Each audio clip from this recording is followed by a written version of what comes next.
الحمد لله نحمده ونستعينه ونستغفره ونعوذ بالله من شرور أنفسنا ومن سيئات أعمالنا من يهده الله فلا مضل له ومن يضلله فلا هادي له. قال الله تبارك وتعالى في كلامه المجيد والفرقان الحميد: أعوذ بالله من الشيطان الرجيم بسم الله الرحمن الرحيم. ذلك الكتاب لا ريب فيه. عن علي بن أبي طالب رضي الله تعالى عنه قال: قال رسول الله صلى الله عليه وسلم: ألا إنها ستكون فتنة. قلت: وما المخرج منها يا رسول الله؟ قال: كتاب الله فيه نبأ ما قبلكم وخبر ما بعدكم وحكم ما بينكم، هو الفصل ليس بالهزل، من تركه من جبار قسمه الله، ومن ابتغى الهدى في غيره أذله الله، وهو حبل الله المتين، وهو الذكر الحكيم، وهو الصراط المستقيم، هو الذي لا تزيغ به الأهواء ولا تلتبس به الألسنة ولا يشبع منه العلماء ولا يخلق عن كثرة الرد ولا ينقضي عجائبه، هو الذي إذ سمعته الجن حتى قالوا إنا سمعنا قرآنا عجبا يهدي إلى الرشد فآمنا به، من قال به صدق ومن عمل به أجر ومن حكم به عدل ومن دعا إليه هدي إلى صراط مستقيم. رواه الإمام الهمام الترمذي في جامعه. صدق الله العظيم وبلغنا رسوله النبي الأمي الكريم، ونحن على ذلك لمن الشاهدين والشاکرین والحمد للہ رب العالمین. معزز دوستو، آج 9 جنوری 2023 بروز پیر ہے اور آپ کے یہاں خدمت میں جامعہ علی بن ابی طالب رضی اللہ تعالی عنہ ڈیرہ اسماعیل خان میں، اس جامعہ میں اگرچہ میرے ضلع میں ہے، زندگی میں پہلی مرتبہ حاضری کا شرف حاصل ہو رہا ہے. یہاں حاضری نہ ہونے کا وجہ اور معاملہ کوئی اختلاف نہیں ہے، بلکہ بعض اوقات مصروفیات اس حد تک رہتی ہیں کہ بندہ قریب میں بھی بعض اوقات حاضری نہیں دے سکتا.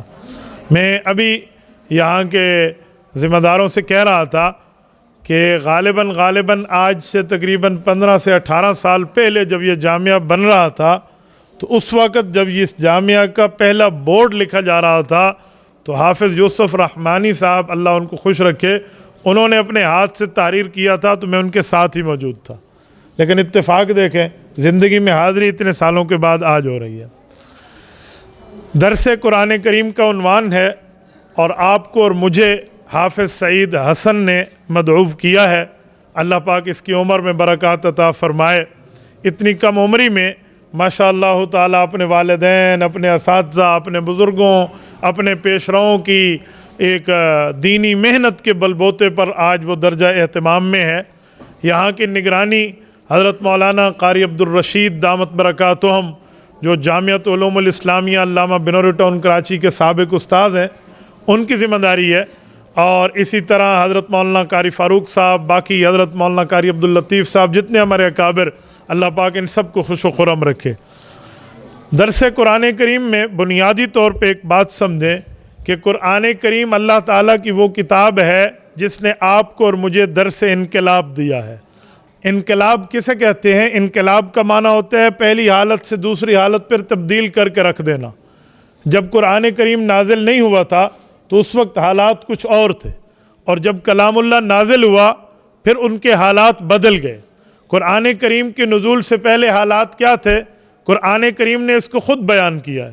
رب کریم فرماتے ہیں رسالت مآب علیہ الصلوۃ والسلام کو بھیجنے کا مطلب کیا ہے کہ من الظلمات الی النور، حضور پاک علیہ السلام کفر اور شرک کے اندھیروں سے نکال کے اسلام اور توحید کی روشنی میں لائے.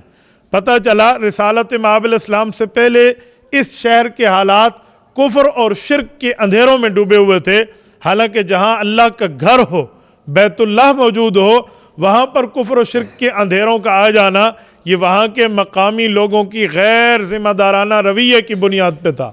اس بنیاد پہ ان کے ساتھ معاملہ یہ ہوا. رسالت مآب علیہ الصلوۃ والسلام دنیا میں تشریف لائے تو حضور پاک علیہ الصلوۃ والسلام نے آ کر شرک کی نفی بتائی اور توحید کا اس بات بتایا.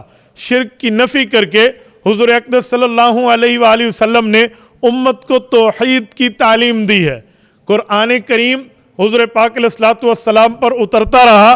وقفے وقفے سے صورتیں اتریں، آیتیں اتریں، مکمل کے مکمل واقعات اترے اور اس بنیاد پہ اترے کہ حضور اقدس صلی اللہ علیہ وآلہ وسلم کو جو رب کریم ہدایات دیتے تھے ان ہدایات کو حضور پاک علیہ السلام عوام کو سمجھائے دیتے.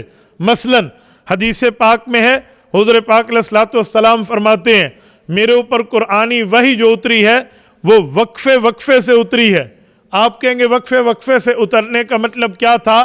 یاد رکھیں رسالت مآب جس ماحول میں موجود تھے وہ ماحول دنیا کا تھا اور جو کلام الہی آ رہا تھا یہ دنیا کا کلام نہیں ہے بلکہ یہ ماوراء سے اس جگہ سے آ رہا ہے جہاں آج بھی کوئی بندہ جانا چاہے تو آسمان تو چھوڑو خالی فضا جسے ہم اسپیس کہتے ہیں یہاں پہ بھی جاتا ہے تو اپنے ساتھ آکسیجن، اپنے ساتھ گیس کے سلنڈر، کیا سے کیا چیزیں لے کر بندہ جاتا ہے کہ بھائیو وہاں پر سانسیں خراب ہو سکتی ہیں، وہاں پر کچھ اور تکلیف ہو سکتی ہے، اس وجہ سے آکسیجن کی پوری پرووائڈنگ ساتھ رکھی جاتی ہے. تو آج حال یہ ہے حضور پاک علیہ الصلوۃ والسلام کے پاس وہاں والا کلام آیا تو اس کلام میں جلالی صفات تھیں. حضور پاک صلی اللہ علیہ وسلم کے جمالی سینے نے برداشت کرنے میں وقت لیا ہے. اسی لیے تو قرآن کریم پہلے تھوڑا تھوڑا اترا اور جب رسالت مآب کا مزاج بن گیا حضور پاک علیہ الصلوۃ والسلام اس کلام کو وصول کرنے میں مزاج کے مطابق حضور پاک علیہ السلام ہو گئے تو پھر پوری صورتیں بھی اتری ہیں. حضور پاک علیہ الصلوۃ والسلام پر یکبارگی سے مکمل رکوع بھی اترے ہیں، حالانکہ پہلے کچھ آیات ہوتی تھی. مثلا پہلی وہی 5 آیات پہ مشتمل ہے، سورۃ العلق پہلی 5 آیات ہیں اور اس ترتیب کے اوپر رب کریم نے پھر آہستہ آہستہ نازل کیا. کچھ عرصہ ایسا بھی رہا، علماء نے لکھا ہے وہ زمانہ فترت رہا. زمانہ فترت کسے کہتے ہیں؟ آسمان سے وحی نازل ہوتی حضور اقدس صلی اللہ علیہ وآلہ وسلم پر، جب وحی حضور پاک علیہ الصلوۃ والسلام پر پہنچ جاتی تو اس وحی کے بعد رسالت مآب علیہ الصلوۃ والسلام کے حضور پاک علیہ الصلوۃ والسلام کا معاملہ عوام تک پہنچانے میں اور جبرائیل کے لانے میں کئی سال بھی گزرے ہیں. مثلا 3 سال تک کا زمانہ گزرا. اس زمانے کو فترۃ الوحی کہتے ہیں. اللہ تعالیٰ نے مختلف آیات مختلف واقعات پر اتارے ہیں. مثلا وَيَسْأَلُونَكَ عَنِ الْأَنْفَالِ وَيَسْأَلُونَكَ عَنِ الْأَهِلَّةِ وَيَسْأَلُونَكَ عَنِ الْمَحِيضِ وَيَسْأَلُونَكَ عَنِ الرُّوحِ. مختلف قسم کے آیات ہمیں بتاتی ہیں. حضور پاک علیہ السلام سے پوچھا جاتا، آسمان کی وحی آتی، رسالت مآب علیہ الصلوۃ والسلام سے سوال ہوتا، حضور اقدس صلی اللہ علیہ وسلم پر جواب آتا. حضور اقدس صلی اللہ علیہ وسلم کو پچھلی امتوں کے واقعات بتانے کے لیے اللہ تعالیٰ واقعات نازل فرماتے. مثلا یہ جو سورۃ یوسف ہے، سورت نمبر 12، اس کا شان نزول اٹھا کے دیکھیں. تمام مفسرین نے لکھا ہے یہودیوں نے باقاعدہ مکہ مکرمہ کے مشرکوں سے یاری لگائی تھی اور مکہ کے مشرکوں نے ان سے پوچھا کہ یاری کا فائدہ، ہمیں کوئی سوالات سکھاؤ جو تمہاری تورات انجیل میں ہو. ہم ان سے پوچھیں، جو کہتے ہیں میں تورات انجیل کے بعد قرآن لے کر آیا. کیا اسے پتہ ہے سوال ہوا؟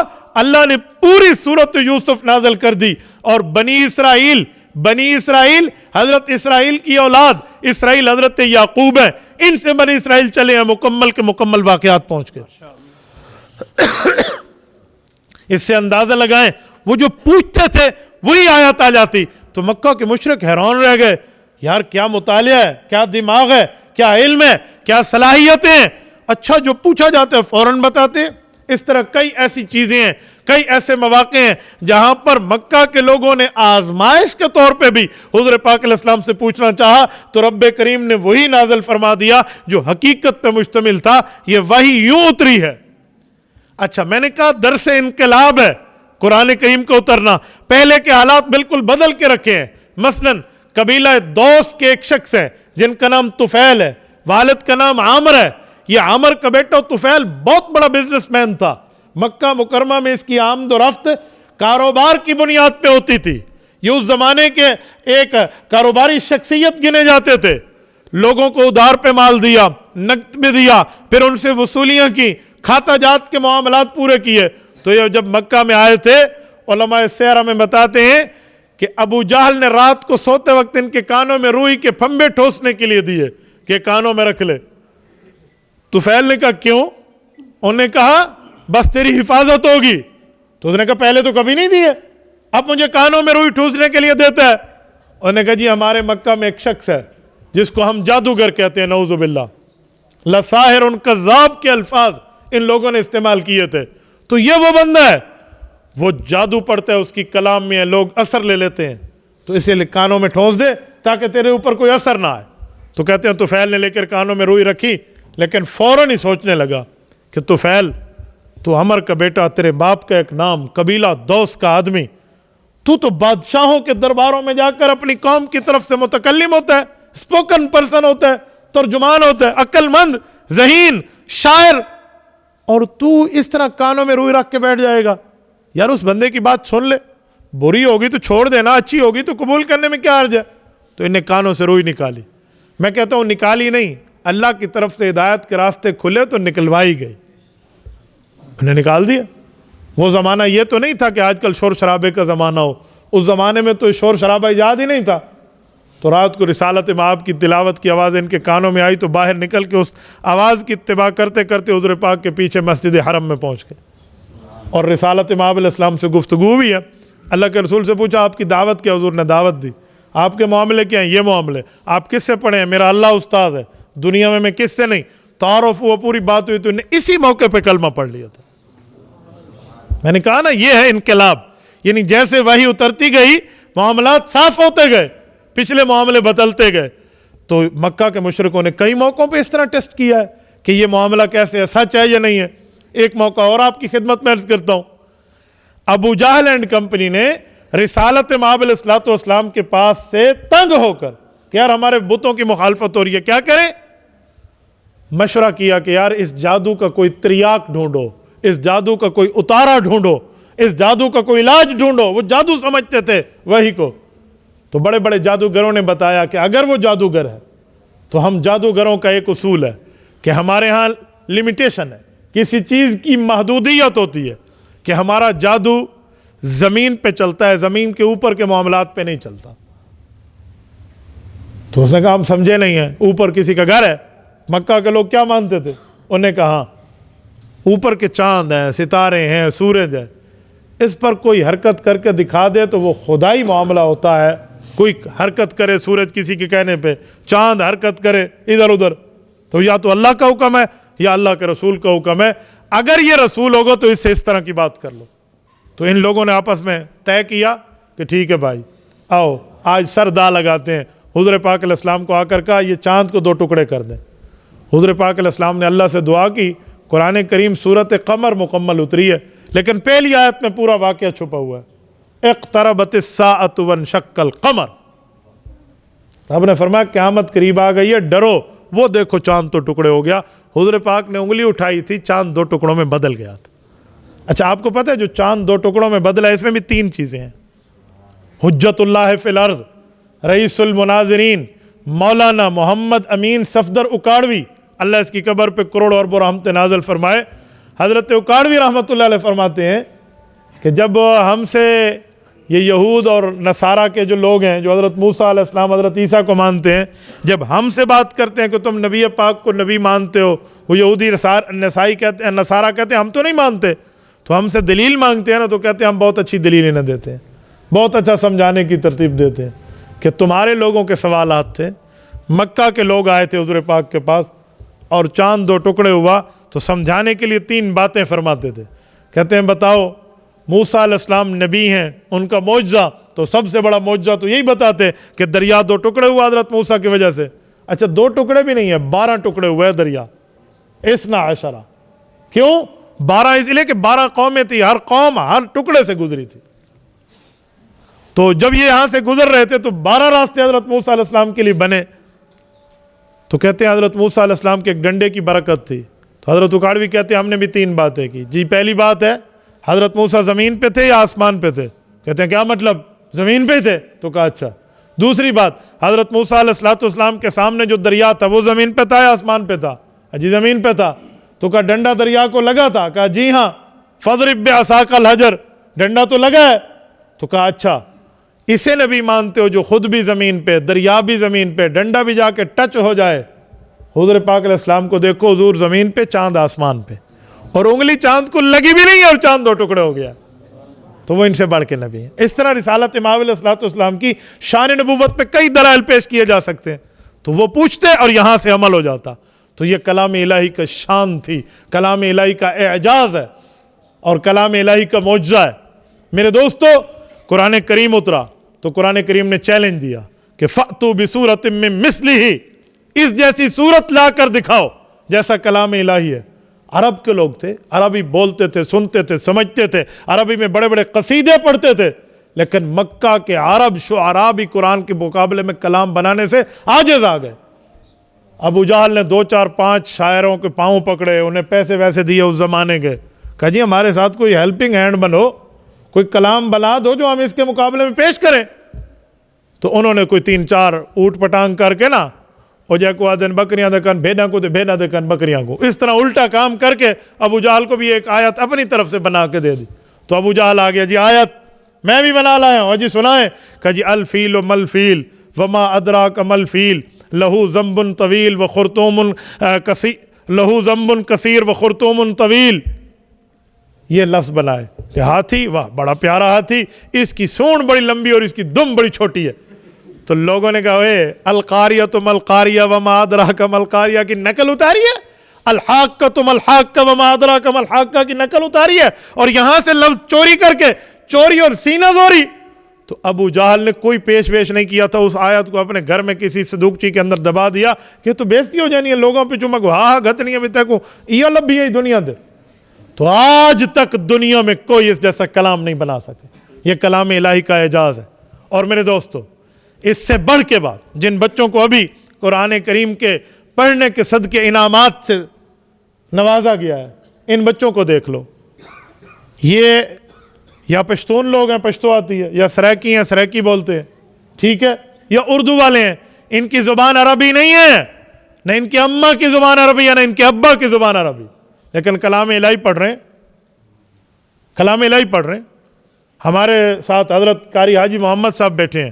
میں تو پیدا ہونے سے لے کر آج تک ان کو قرآن کی خدمت میں دیکھتا آ رہا ہوں. 4 4 نسلیں ان سے قرآن پڑھ کے گئے ہیں. حاجی صاحب خود تو عربی نہیں ہے، عربی زبان مادری زبان نہیں ہے.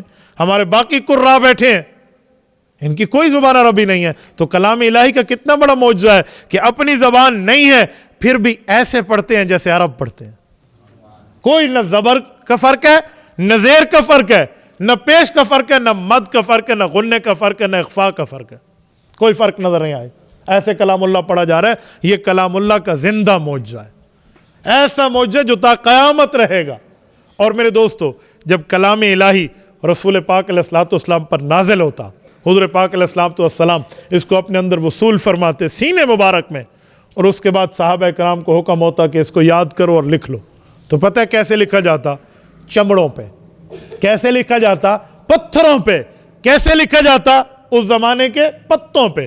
درخت کے پتے پہ اگر آپ کو تجربہ ہو، مجھے ہے، ہمارے گھر میں بیری بھی ہوتی تھی، جامن کے درخت بھی ہوتے تھے، آم کے درخت بھی. بچپن میں مجھے یاد ہے ہماری اماں جان ہمیں سوئی دیتی جس کے ساتھ سیا جاتا ہے. اس سوئی کو ہم درخت کا پتا، زندہ پتا توڑتے اور اس کے پیچھے کوئی خطاطی وطاطی کرتے، کوئی 1 2 3 لکھتے، کوئی بسم اللہ لکھتے، جو اس زمانے کے لکھنا آتا تھا. اس کے بعد پتے کو سوکھنے دیتے. سوکھنے کے بعد اس پہ لکھے ہوئے لفظ واضح ہو جاتے تھے. آج بھی آپ تجربہ کر لیں، کسی بڑے پتے پہ آپ رکھ لیں، اس طرح سوکھنے کے بعد لفظ واضح ہو جاتے ہیں. تو صحابہ کرام اس طرح لکھتے، چمڑوں پہ لکھتے یا پتھر پہ کشید کر کے لکھتے. پتھروں پہ کشید کر کے کیا مانا؟ کو اندرو گھروڑ کے لکھنا جائے اندر سے، اس کو اس طرح لکھے جاتے. اور حضور پاک علیہ السلام کے صحابہ کی محنت دیکھیں. یوں کلام الہی جمع کیا انہوں نے. جب حضور پاک دنیا سے رخصت ہوئے ہیں اس وقت عرضہ اخیرہ ہوا تھا. عرضہ اخیرہ کا کیا معنی؟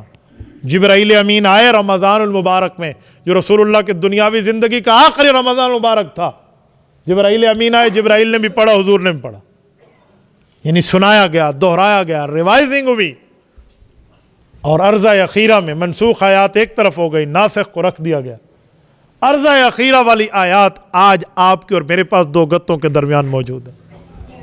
اس کلام الہی کو صحابہ نے اس زمانے میں 2 گتوں میں تو نہیں لکھا تھا, تو قرآن پاک مختلف جگہ لکھا ہوا ہوتا تھا, لیکن پیغمبر کے صحابہ نے حضور پاک علیہ الصلوۃ والسلام کے ساتھ اس دیانتداری کا تعلق نبھایا ہے کہ پتھروں پہ لکھے ہوئے پتے, چمڑوں پہ لکھے ہوئے تختے, یہ جمع کیے گئے. تو دور صدیقی سے دور عثمانی تک کلام الہی جمع ہو کے نشر ہونے تک ایک زبر زیر کبھی فرق نہیں ہے, ایک زبر.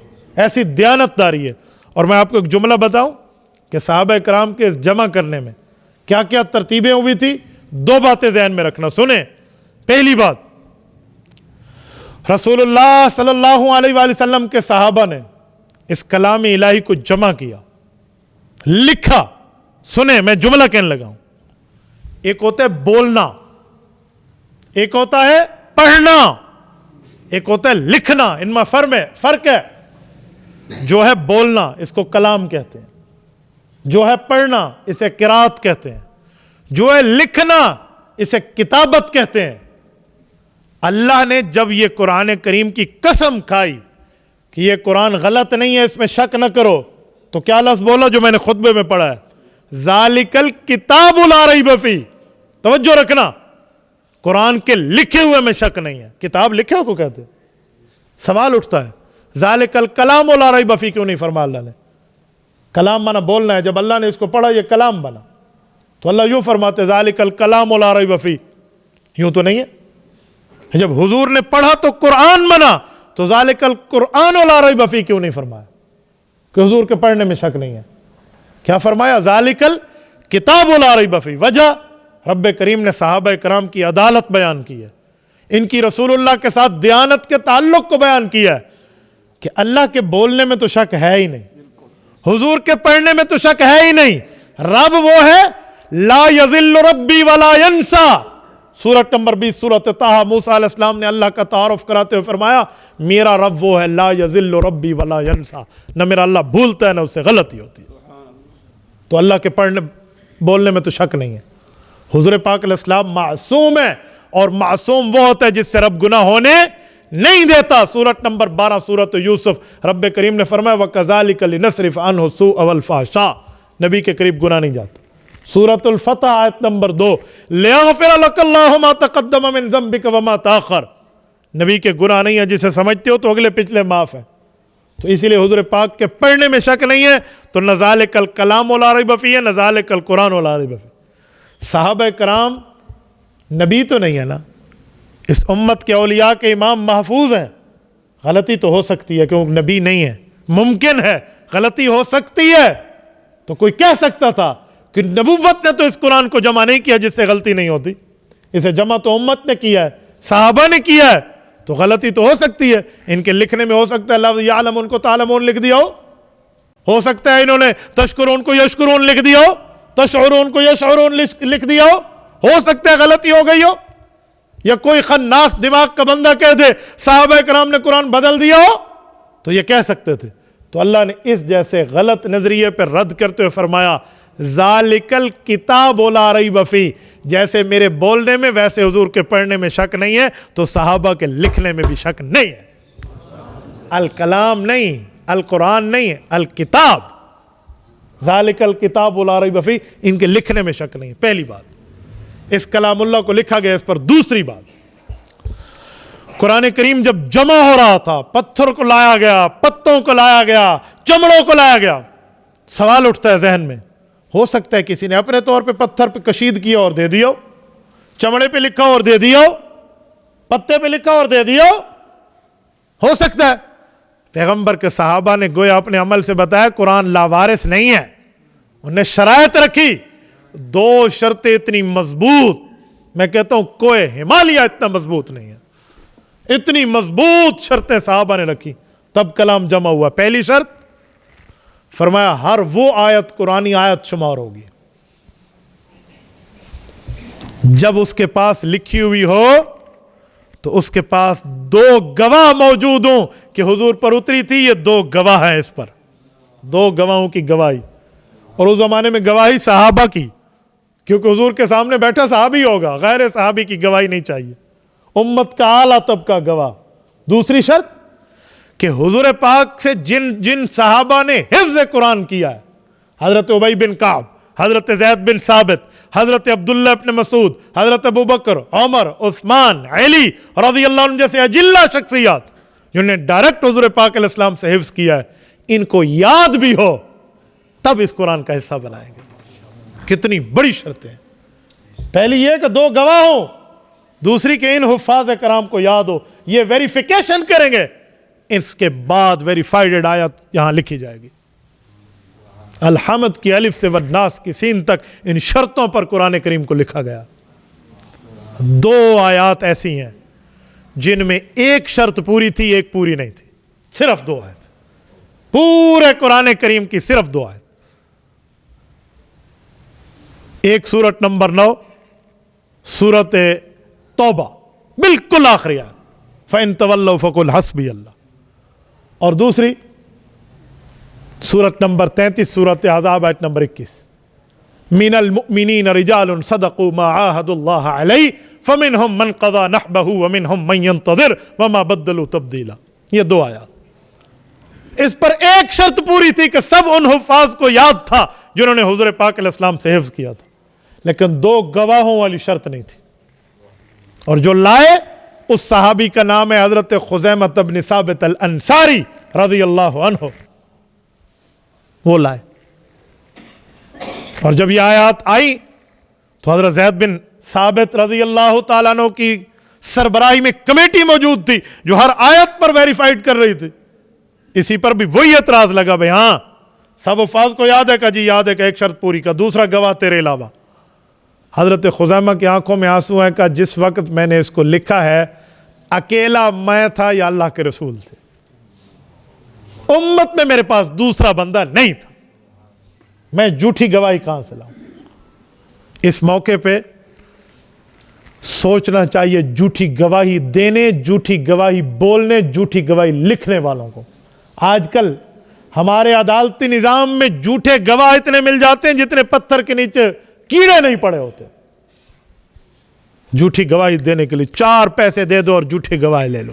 آپ جائیے ذرا احاطہ عدالت میں، کتنے جھوٹے گواہ لوگ پیش ہوتے ہیں سامنے، اور کسی کو کیا پتا جھوٹا گواہ سچا بن کے کہے گا جی میں ہاتھ رکھ کے کہہ رہا ہوں آج کے بعد جو کہوں گا سچ کہوں گا، پتہ نہیں اندر قرآن ہے یا نہیں ہے. حیرانگی کا معاملہ. میرا ایک اس طرح موقع پہ جانا ہوا تو قرآن کریم گواہ سے اٹھوایا گیا. میں نے کہا صرف گواہ نہیں اٹھائے گا، یہ وکیل بھی اٹھوائے گا اور جس سے فیصلہ لے رہے ہیں وہ بھی اٹھائے گا. بسم اللہ سارے ہاتھ رکھیں. مجال ہے، خالہ جی کے گھر کا معاملہ تھوڑی ہے کہ جس طرح کی گواہی کی بنیاد پہ بات آ جائے آپ کر لیجئے، یوں نہیں ہے. تو اس طرح حضرت خزیمہ نے نہیں کیا کہ جھوٹی گواہوں میں ایک گواہ بنا لیں. انہوں نے کہا جی بات ہے سیدھی سی، ایک ہی میں گواہ تھا، دوسرا نہیں تھا. مسئلے کو حل لبھو کوئی لبھڑا میں تھا، کوئی حل تلاش کرے، میرے پاس دوسرا گواہ نہیں ہے. قرآن کریم لکھتے وقت صحابہ کرام کے ہاتھ رک گئے، اس کا حل تلاش کریں. سارے حفاظ کو یاد ہے، لیکن یہ شرط یہاں ٹوٹ رہی ہے جو صحابہ اور اہل بیت کے اجماع سے شرط رکھی گئی تھی. تو پھر اس کا حل بھی ملا، اور کیا بات حل ملا. قیامت تک اس حل پہ انہیں خراج عقیدت پیش کی جا رہی ہو. حل کیا تھا؟ تمام بڑے بڑے صحابہ کرام بیٹھے، خلفائے راشدین بیٹھے، کہ یہ بات کرنے والا خزیمہ ہے، ثابت کا بیٹا ہے، انصار ہے، انصاری ہے. کہا جی ہاں. کہا جانتے ہو اس کو حضور پاک کے دربار سے ایک انعام ملا تھا. بڑے بڑے تو سارے جانتے تھے، وہ گواہ تھے اس انعام کے، اس فضیلت کے، اس ٹائٹل کے، اس عہدے کے. جو نئے لوگ تھے ایمان لانے والے، ان کے سامنے پہلی مرتبہ بات آئی. امام عبد الرزاق ابن الحمام الصنعائی رحمۃ اللہ علیہ یہ حدیث کتاب القضایا میں لائے ہیں، مصنف عبد الرزاق میں. ان الیہودی یتقاضی الی رسول اللہ صلی اللہ علیہ وسلم، اٹھائیں اس روایت کو. کہ ہوا کیا تھا معاملہ، عزت حضرت خزیمہ کو کیسے ملی تھی؟ کہ ایک یہودی قرض لینے کے لیے حضور کے پاس آ گیا کہ مجھے قرضہ واپس کریں، آپ نے مجھ سے قرضہ لیا تھا، پیسے لیے تھے۔ حضور پاک علیہ السلام نے لیے بھی تھے، حضرت بلال کے ذریعے قرض منگوایا گیا تھا، بعد میں ادا بھی کر دیا تھا، لیکن یہودی بڑا شاطر تھا، بڑا عیار تھا، چالاک تھا۔ اس کی چالاکی کیا تھی؟ اس نے لیتے وقت اور دیتے وقت کا ایک فرق رکھا تھا۔ دیتے وقت کے گواہ تو تھے، لیتے وقت اس نے گواہ نہیں رکھا تھا، تاکہ جب میں شور شرابہ کروں گا نا کہ قرضہ دیں، دوسری مرتبہ مانگوں گا تو گواہ تو ہوگا نہیں، لہذا دوسرے پیسے بٹورنے کا مجھے موقع مل جائے گا۔ تو حضور پاک علیہ السلام نے فرمایا انی قد قضیتک، میں تو تمہیں تمہارا قرضہ لوٹا چکا۔ یہودی نے کہا البینہ، گواہ پیش کیجئے، تو گواہ تو کوئی نہیں تھا نا۔ حضور پاک علیہ السلام کی حدیث ہے شہادت الزور، جھوٹی گواہی بندے کو ڈائریکٹ جہنم لے جاتی ہے، تو دوسرا گواہ تو نہیں تھا۔ تو یہودی تھوڑا خوش ہونے لگا نا، حضرت خزیمہ ساتھ بیٹھے تھے اور یہ لفظ سن چکے ہیں، حضور سے یہ سنا، صرف یہی سنا کہ حضور نے قرضہ لوٹایا، پیچھے پتہ نہیں تھی بات، حضرت خزیمہ کو بعد میں پتہ چلی، اس وقت صرف یہی سنا اور اٹھ کے آ گئے۔ حضور سے صرف یہی سنا کہ میں قرضہ دے چکا ہوں، اور آ کر کہا انی اشہد ان رسول اللہ قد قضاک صلی اللہ علیہ وسلم، میں گواہ ہوں حضور نے تیرا قرضہ لوٹایا ہے، اب بتا۔ یہودی بھاگ گیا، شرمندہ ہوا، راندہ درگاہ ہوا، ناک کٹی، جو بھی ہوا، بھاگ گیا، جان چھوٹ گئی۔ لیکن حضور پاک نے فوراً حضرت خزیمہ کی طرف دیکھا اور یہ بات پوچھی کہ خزیمہ آپ اس وقت موجود تھے جب میں نے قرضہ دیا اس کو؟ کہا جی نہیں۔ تو کہا پھر گواہی کس بنیاد پہ دی؟ ڈیرہ اسماعیل خان کے غیورو، حضرت خزیمہ کا آج سے 1400 سال پہلے محبت میں ڈوبا جواب سنیے۔ حضرت خزیمہ نے دامن مصطفیٰ صلی اللہ علیہ وسلم کو تھاما اور عرض کیا سرکار یہ آپ کا شاگرد آپ ہی سے سن کے گواہی دیتا ہے اللہ ہے، حالانکہ اس نے اللہ کو دیکھا نہیں ہے۔ آپ ہی سے سن کے ہم گواہی دیتے ہیں، جبرائیل عرش سے فرش پر آپ کے پاس روزانہ آتا ہے، پر میں نے جبرائیل کو کبھی آتے نہیں دیکھا۔ میں آپ ہی کے کہنے پہ گواہی دیتا ہوں ان النار حق والجنت حق، کہ جنت بھی حق ہے، جہنم بھی حق ہے، فرشتے بھی حق ہیں، قیامت بھی حق ہے، سب کچھ آپ کے کہنے پہ بن دیکھے گواہی دیتے ہیں۔ ہمارے مؤذنین اشہد اللہ الہ الا اللہ، میں گواہی دیتا ہوں اللہ ایک ہے، اس کی صدائیں لگا دیتے ہیں حالانکہ مؤذن نے رب دیکھا نہیں ہے۔ اشہد ان محمد الرسول اللہ کی صدائیں لگا دیتے ہیں مؤذن و مکبر، حالانکہ اس نے رسالت مآب کو رسالت ملتے دیکھی نہیں ہے۔ تو کہا اتنی ایمان کی گواہیاں صرف آپ کی زبان پہ اعتماد کر کے ہم دے کے مؤمن بن سکتے ہیں، تو اب بھی تو آپ ہی فرما رہے ہیں میں کس بنیاد پہ گواہی نہ دیتا۔ حضرت خزیمہ کے اس جواب پر حضور پاک علیہ السلام نے خوش ہو کر فرمایا خزیمہ میرے رب نے مجھے تیرے بارے میں ایک اجازت دی ہے کہ اسے کہہ دو انت ذو شہادتین، تجھے رب نے ایک نہیں آج کے بعد 2 گواہوں کے برابر کا درجہ دے دیا۔ تو ایک نہیں ہوگا، ڈبل گواہی تیری شمار اور کاؤنٹ ہوگی کہ تیرے اکیلے کی گواہی ڈبل کے برابر۔ تو بڑے صحابہ کرام جو بیٹھے تھے انہوں نے کہا یہ آیت جو لایا ہے یہ خزیمہ ہے، ایک گواہی کی شرط پر آپ نے روکا کہ دوسرا گواہ نہیں ہے، ورنہ ایک شرط تو پوری تھی کہ سب حفاظ کو یاد ہے۔ تو لہٰذا حضور پاک علیہ السلام نے جو بات فرمائی تھی، ان کو ٹائٹل، ان کو عہدہ، ان کو انعام، ان کو فضیلت اور درجہ، ویلیو اور حیثیت دی تھی کہ ذو شہادتین، ایک کی گواہی دگنی ہے۔ تو لہٰذا ایسے سمجھے 2 گواہ موجود ہیں، اسی وجہ سے قرآن کریم میں یہ 2 آیات آج بھی قرآن کا حصہ ہے۔ رسول اللہ کے صحابہ نے یوں دیانت پیش کی ہے۔ یہ دوسری بات میں نے پیش کی، پہلی ذالک الکتاب کی، اور دوسری اس دیانت کے اوپر کہ اس طرح دیانت داری، امانت داری سے رسول اللہ صلی اللہ علیہ وسلم کے صحابہ نے یوں قرآن کریم کی آیت آیت، سورت سورت، لفظ لفظ، حرف حرف، زیر زیر، زبر زبر پیش کی، حفاظت کر کے ہم تک پہنچا دی۔ میرے دوستو، آپ نے قرآن کریم کی حفاظت دیکھنی ہو تو اور نہیں، رمضان مبارک میں تراویح میں دیکھ لیں۔ یہ نہیں ہوتا کہ آگے پڑھنے والا استاذ ہے، اگر وہ بھولتا ہے تو شاگرد اسے چھوڑتا نہیں ہے، بتاتا ہے۔ یہ نہیں کہیں گے تو چھوٹا کیوں بول رہا ہے، تو کیوں بول رہا ہے؟ وہ بڑا ہے نا بابا، اس کی ذمہ داری ہے، یہ غلطی نہیں چلنے دے گا، بھول نہیں چلنے دے گا. یہ اعزاز ہے قرآن کریم کا، یہ اعجاز ہے قرآن کریم کا. اور اس بنیاد پہ میں کہتا ہوں کتابیں اپنے دور میں اتری، تورات بھی، زبور بھی، انجیل بھی، صحائف بھی، لیکن وہ کتابوں کی حفاظت اس کی امت نہ کر سکی. حضور پاک علیہ الصلوۃ والسلام کی امت اتنی خوش قسمت ہیں وہ لوگ جو رسالت مآب پہ اترنے والے قرآن کریم کے الفاظ کے آج بھی محافظ ہیں. میرے دوستو، اس بنیاد پہ میں آپ کی خدمت میں جملہ کہہ رہا تھا کہ قرآن وہ کتاب ہے جو درس انقلاب ہے. پہلی حالتوں کو بدل کے اسلامی حالت قرآن کریم کی وحی نے کر کے رکھ دی.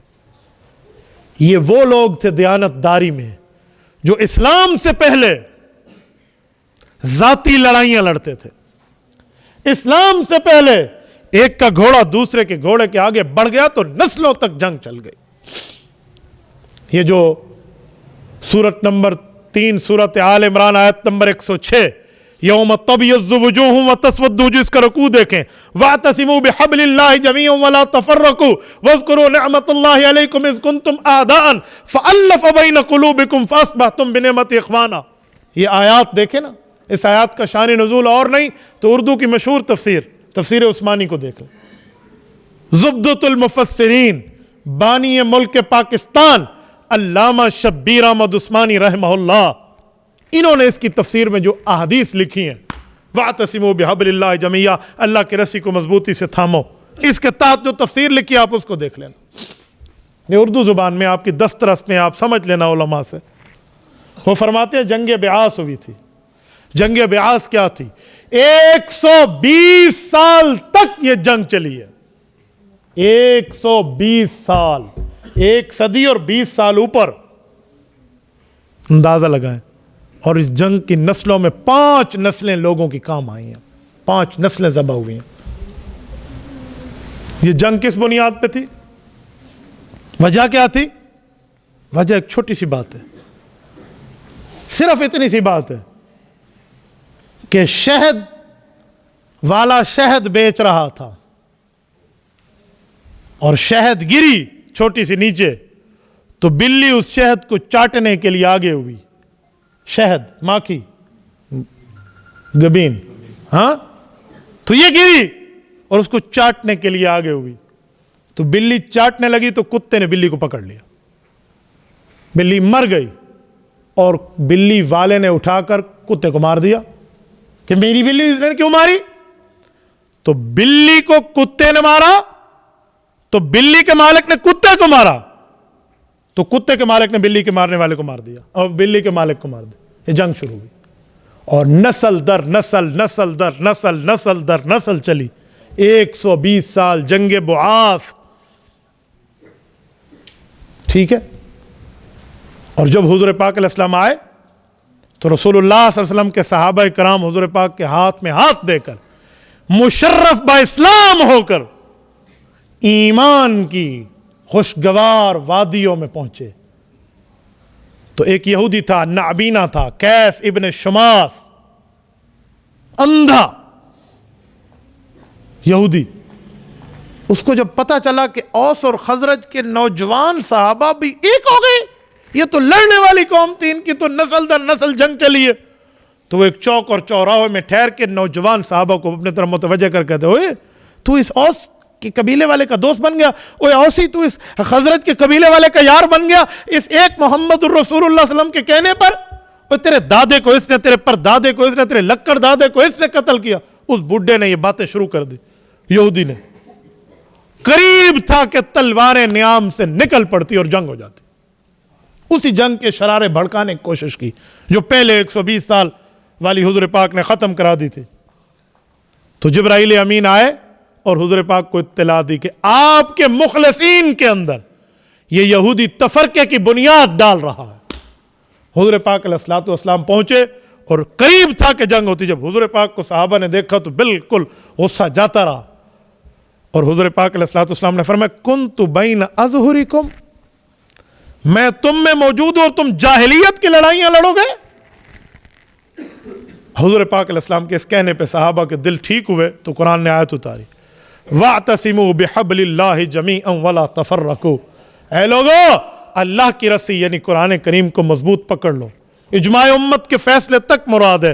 آپ تفسیر عثمانی پڑھ لینا، یہ تفسیر عثمانی کا یہ فیصلہ، میں نے یہ تفسیر عثمانی کی یہ تفسیر حضرت مولانا مفتی محمد جمیل رحمہ اللہ امام مدرسہ عربیہ ریونڈ، یہ ان کی کہنے پر میں نے پڑھا تھا، یہ میں اپنے 4 ماہ کے وقت کی بات کر رہا ہوں۔ حضرت مولانا جمیل صاحب اور بھائی اللہ دتہ صاحب، اللہ پاک ان دونوں کی قبور پہ رحمت نازل فرمائے۔